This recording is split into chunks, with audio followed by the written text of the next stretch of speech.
Today, two new attacks in the latest surge of terror-linked violence across this nation. One in Virginia, a shooter killing one individual, injuring two more at Old Dominion University. The shooter now dead. Authorities identifying the suspect as Mohammed Jallo, a former member of the U.S. National Guard who was arrested and sentenced to 11 years in prison for attempting to provide material support to ISIS back in 2016. He was released in 2024. Today's shooting being investigated as an act of terrorism. And in West Bloomfield, Michigan, a man rammed a vehicle into a synagogue. The suspect killed by security, one guard wounded, no worshipers hurt. Sources telling Fox the vehicle used today is registered to a naturalized citizen from Lebanon who lives in Dearborn, Michigan. Joining us now, Paul Mauro, Fox News contributor and former head of intelligence operations for the NYPD. Mr. Mauro, great to see you as always. Thank you. Where do you want to start here? Just the growing number of attacks we're seeing, but I look at this shooter, this murderer down in Virginia at Old Dominion University. He didn't serve out his full time in prison. He got out 2 years early, and you just were telling us that he was still radicalized and they didn't know. I mean, he Obviously. had to be, because very clearly he got out and he went back to what he had been doing. Now, look, you can't cover people constantly in the intelligence world just because you had arrested them once. But I got to wonder a couple of things here. Number one, why did he not do the whole nut? Number two, 11 years for material support. You know how hard those cases are? I did cases with the Eastern District of Virginia, which is where this case got done. They got great prosecutors who really know the counterterrorism landscape. For them to go forward with a material support case meant it was the real deal. 11 years for a guy who was trying to carry out the operations of ISIS, because you know when he gets 11 years, he's going to get out in less than that.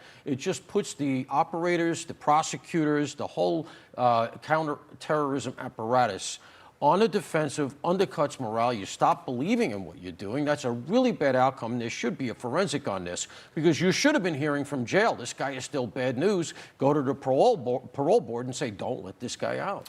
We know a little bit less, I think, right now about the West Bloomfield vehicle ramming into the synagogue. Right. But it strikes me there's a brokenness in the system, right? The guy who provides material support to ISIS gets out after 11 years or whatever. That seems crazy to a guy who's not in law enforcement, doesn't understand that system. It seems crazy to me. Then you've got what we know about the thing in West Bloomfield is it's a vehicle of a naturalized citizen from Lebanon. That just starts to raise red flags for me again. Paul, connect those dots if there are dots to be connected. Well, both are naturalized citizens. Down in Old Dominion, you actually have somebody who is naturalized green card holder or maybe even a full citizen, but commits a terrorist act. That's deportable. You can lose your naturalized citizenship for a terrorism act. I don't know why that wasn't done either. But to go to Michigan, also naturalized, apparently from Lebanon. My gut tells me there's a very strong population of people from that part of the world up in Michigan. In Dearborn. So Dearborn, Hamtramck, Michigan, a lot of leads come out of that for the CT apparatus in this country. I can just tell you that. So what does that mean? It means that the synagogue was probably well versed in the fact that they needed to protect themselves. That's why you had two layers of protection, the first security guard who got hit by the car, and then the second guy who took out the attacker, who reportedly had a lot of explosives in his car. We got lucky again. We got lucky in New York, but luck's not a method.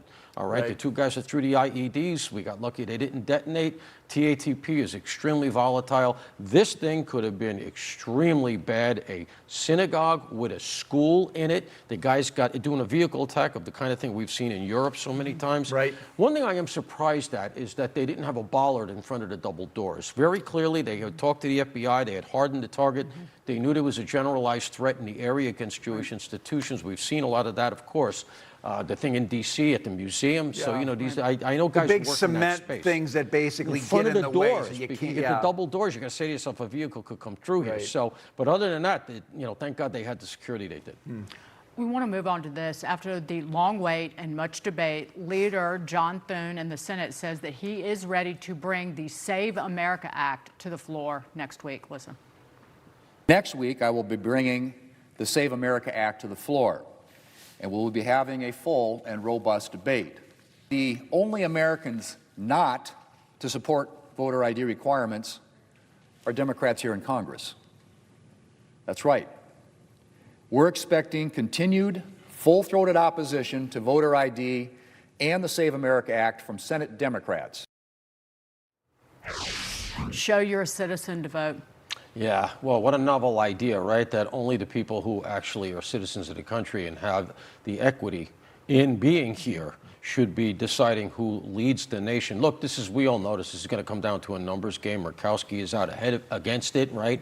Republicans rather should still have the numbers to do this if they blow through the filibuster, even without John Fetterman, who is saying he's not going to switch sides in its current form. This is going to come down to Thune's ability, number one, to herd those cats, but also to say, you know what? Talking filibuster. I don't understand why they don't do the following. It doesn't have to go away for good. Set a metric and say, we will go to the talking filibuster, which breaks with the policy. We understand that. The Dems have said they're going to do it when they get in power. So set a metric, make a distinction. You know what? When we see polling across bipartisan lines above 75%, that's when we're going to go to DEFCON 5. Numbers game and a rules game, as you said, with the filibuster. Got to leave it there. Paul Mauro, always good to see you. Thank you, sir. Thank you both. Thank you.